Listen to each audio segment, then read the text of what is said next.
গরু আমাদের মাতৃ, ঠিক আছে মা, তাহলে মা যখন বুড়ি হয়ে যায় তাহলে তাকে কাটতে বলবো? আমার বাড়ির মা যখন মায়ের যখন প্রোডাক্টিভিটি কমে যায়, মা যখন অসুস্থ হয়ে পড়ে, বুড়ি হয়ে যায়, আমরা মাকে বিক্রি করে দেবো? মাকে কাটতে দেবো? কিন্তু এখানে শুভেন্দু অধিকারীর ভূমিকাটা কি? শুভেন্দু অধিকারী, এটা ডবল ইঞ্জিন সরকার, কেন্দ্র থেকে অর্ডার দিচ্ছে, সেই অর্ডারটা ইমপ্লিমেন্ট হচ্ছে, অনেকটা চিফ এক্সিকিউটিভের মতো। ফলে আমরা মনে করছি যে গোমাংস নিষিদ্ধ করে দিয়েছে।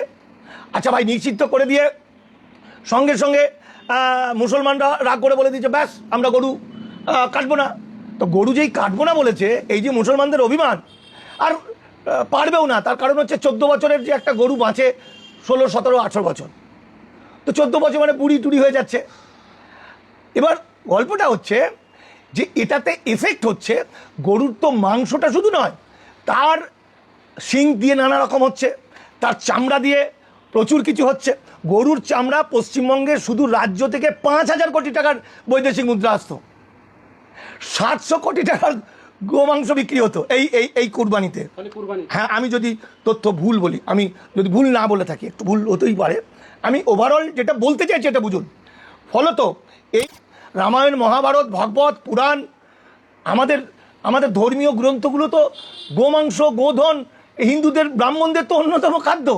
কিন্তু বাংলায় বিজেপি সরকার আসার পরে বলা হচ্ছে একটা পুরনো একটা হাইকোর্টের বা সুপ্রিম কোর্টের একটা রায় আছে যে গো হত্যা একটা কিছু নিষেধাজ্ঞা আছে, সেই নিয়ে তো বাংলা উত্তাল। এই বিষয়ে কি বলবেন?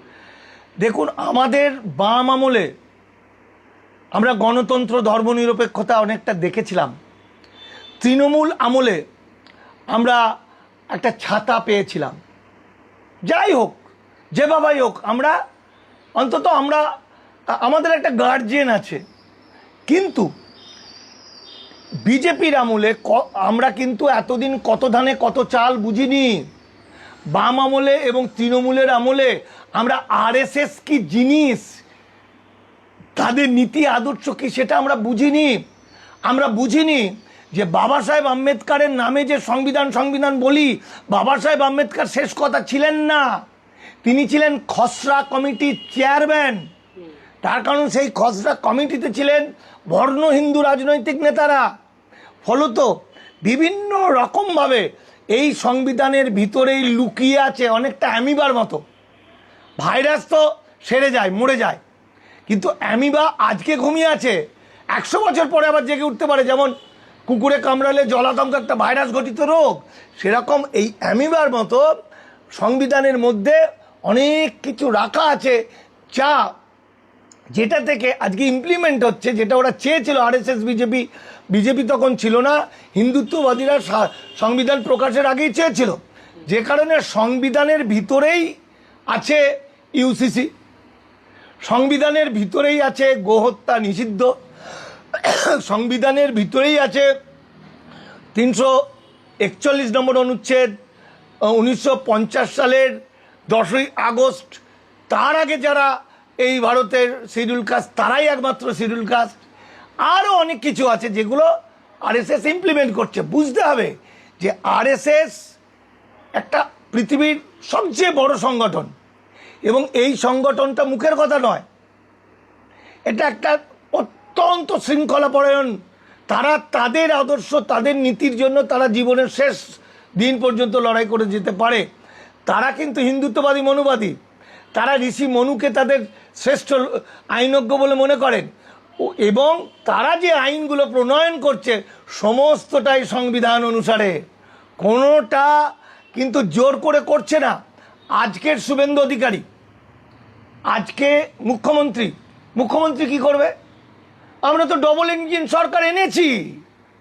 আগে কি ছিল? আমাদের পশ্চিম যুক্তরাষ্ট্রীয় কাঠামোর মধ্যে থেকেও, যদিও কেন্দ্রের আইন রাজ্য সরকার মানতে বাধ্য, তবুও পশ্চিমবঙ্গ সরকার সে স্বাধীনভাবে অনেক কিছু লড়াই করে তৈরি করত, তাই তো? কিন্তু এখানে শুভেন্দু অধিকারীর ভূমিকাটা কি?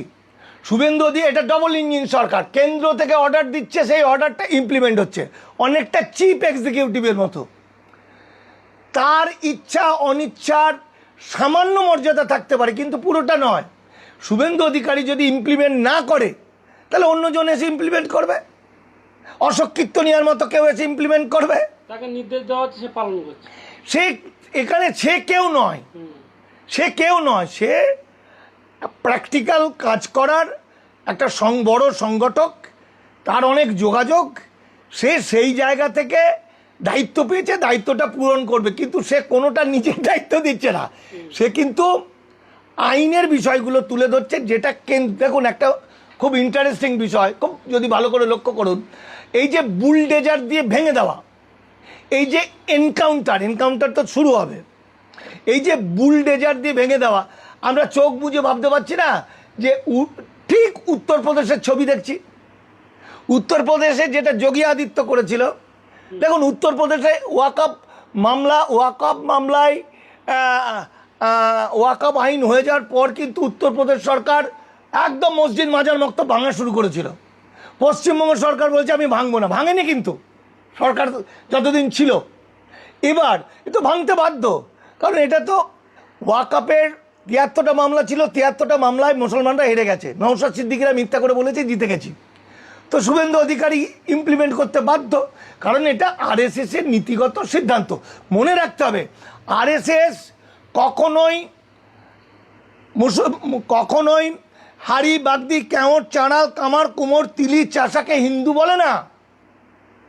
এরা দেখবেন উত্তরপ্রদেশ মধ্যপ্রদেশে মাঝে মধ্যে মিছিল বেরোয়, SC ST OBC মুর্দাবাদ মুর্দাবাদ। অর্থাৎ সাভারকার তার হিন্দুত্ব নামক বইতে বলছেন পাঞ্জাবের সপ্ত সিন্ধু থেকে সমুদ্রপৃষ্ঠ পর্যন্ত যত ধর্ম তৈরি হবে সব হিন্দু। আর হিন্দু হচ্ছে ব্রাহ্মণ ক্ষত্রিয় বৈশ্য আর্যরা, সবাই খারাপ আমি তা বলছি না, এটা খারাপ ভালোর প্রশ্ন নয়। আমাদের এই জ্ঞানটাও অনেক বর্ণ হিন্দু মানুষদের গবেষণা থেকে, তাই তো। ফলে আমরা মনে করছি যে গোমাংস নিষিদ্ধ করে দিয়েছে, আচ্ছা ভাই নিষিদ্ধ করে দিয়ে সঙ্গে সঙ্গে মুসলমানরা রাগ করে বলে দিয়েছে ব্যাস আমরা গরু কাটবো না। তো গরু যেই কাটবো না বলেছে, এই যে মুসলমানদের অভিমান, আর পারবেও না, তার কারণ হচ্ছে 14 বছরের যে একটা গরু বাঁচে 16, 17, 18 বছর, তো 14 বছর মানে বুড়ি টুড়ি হয়ে যাচ্ছে। এবার গল্পটা হচ্ছে যে এটাতে এফেক্ট হচ্ছে গরুর তো মাংসটা শুধু নয়, তার শিং দিয়ে নানা রকম হচ্ছে, তার চামড়া দিয়ে প্রচুর কিছু হচ্ছে। গরুর চামড়া পশ্চিমবঙ্গে শুধু রাজ্য থেকে 5,000 কোটি টাকার বৈদেশিক মুদ্রা আসতো, 700 কোটি টাকার গোমাংস বিক্রি হতো এই কুরবানিতে। হ্যাঁ, আমি যদি তথ্য ভুল বলি, আমি যদি ভুল না বলে থাকি, একটু ভুল হতেই পারে, আমি ওভারঅল যেটা বলতে চাইছি এটা বুঝুন। ফলত এই গরু কিছুই না, গরুকে বিজেপি বলছে তারা মা, গরু আমাদের মাতৃ, ঠিক আছে মা, তাহলে মা যখন বুড়ি হয়ে যায় তাহলে তাকে কাটতে বলবো? আমার বাড়ির মা যখন মায়ের যখন প্রোডাক্টিভিটি কমে যায়, মা যখন অসুস্থ হয়ে পড়ে, বুড়ি হয়ে যায়, আমরা মাকে বিক্রি করে দেবো? মাকে কাটতে দেবো? তাহলে আরএসএস কিন্তু বলেনি যে গোহত্যা নিষিদ্ধ, যেটা বৌদ্ধরা পশু হত্যা নিষিদ্ধ করেছিল, আরএসএস তা বলেনি, বিজেপি তা বলেনি। বিজেপি বলেছে 14 বছরের ওপরে মারো, তাহলে 14 বছর পর্যন্ত মা, 14 বছরের পরে শত্রু, তাই শত্রুকে কেটে খাও। এই যে আরএসএসের দ্বিচারিতা, যেমন 250 কোটি টাকা চাঁদা দিয়েছে গরু রপ্তানি করা কোন একটা কোম্পানি, যেমন নর্থ বেঙ্গলে, নর্থ ইন্ডিয়াতে আমাদের, আমি বলছি নাগাল্যান্ড, মণিপুর, ওদিকে তো গরুর মাংসটা খুব চলে। সেখানে মিজোরামে, সেখানে বিজেপির নেতা বলেছিল ভোটে জিতলে পরে গরুর মাংস দাম কমিয়ে দেবে। তাহলে পুরোটা নাটক, এটা দেখুন, আমরাও হিন্দু, আরএসএস বিজেপি হিন্দুর কথা বলছে, কিন্তু ওরা হিন্দু, সেই প্রকৃত হিন্দু নয়, এরা বিবেকানন্দের হিন্দু নয়, রামকৃষ্ণ হিন্দু নয়, এরা হিন্দু শব্দটাকে ব্যবহার করেছে, এরা কাজে লাগিয়েছে। আর প্রকৃতপক্ষে গোমাংস ঋগ্বেদে কি বলছে? ঋগ্বেদে বলছে যে আমাদের সেনাপতি ইন্দ্র জন্য এক পুষ্করণী মদ রাখা হয়েছে, সুরা, আর প্রচুর ষাঁড় রাখা হয়েছে, সেগুলো কাটা হবে, ইন্দ্রর নেতৃত্বে ভক্ষণ হবে, কারণ ইন্দ্র শূদ্রদের হত্যা করছে, তখন শূদ্রদের হত্যা করে শূদ্র মেয়েদেরকে রেপ করা হচ্ছে, গ্যাং রেপ করা হচ্ছে। এ তো ধর্মের কথা। রামায়ণ, মহাভারত, ভাগবত, পুরাণ, আমাদের আমাদের ধর্মীয় গ্রন্থগুলো তো গোমাংস, গোধন হিন্দুদের, ব্রাহ্মণদের তো অন্যতম খাদ্য। কিন্তু তা না, এখানে ব্রিটিশরা ভারতবর্ষকে দখল করে রেখেছিল, ডিভাইড অ্যান্ড রুল। যখন ব্রিটিশ ভারতের সরকার তৈরি করলো, তখন ইংল্যান্ড থেকে সাহেবরা চিঠি দিত ভারতের বড়লাটদের যে 50 বছর পর আমাদের ভারতের টিকে থাকা মুশকিল হয়ে যাবে, কারণ ভারতীয়রা শিক্ষিত হয়ে যাবে, পাশ্চাত্য শিক্ষায় শিক্ষিত হয়ে যাবে। ফলে সিলেবাসগুলো পাল্টে দাও, ইতিহাস পাল্টে দাও। এইভাবে ওরা ডিভাইড অ্যান্ড রুল করে থেকেছে। আরএসএস হচ্ছে বিজেপি, আরএসএস হচ্ছে বিজেপির মাদার সংগঠন। আরএসএস হচ্ছে ব্রিটিশদের অত্যন্ত কাছের।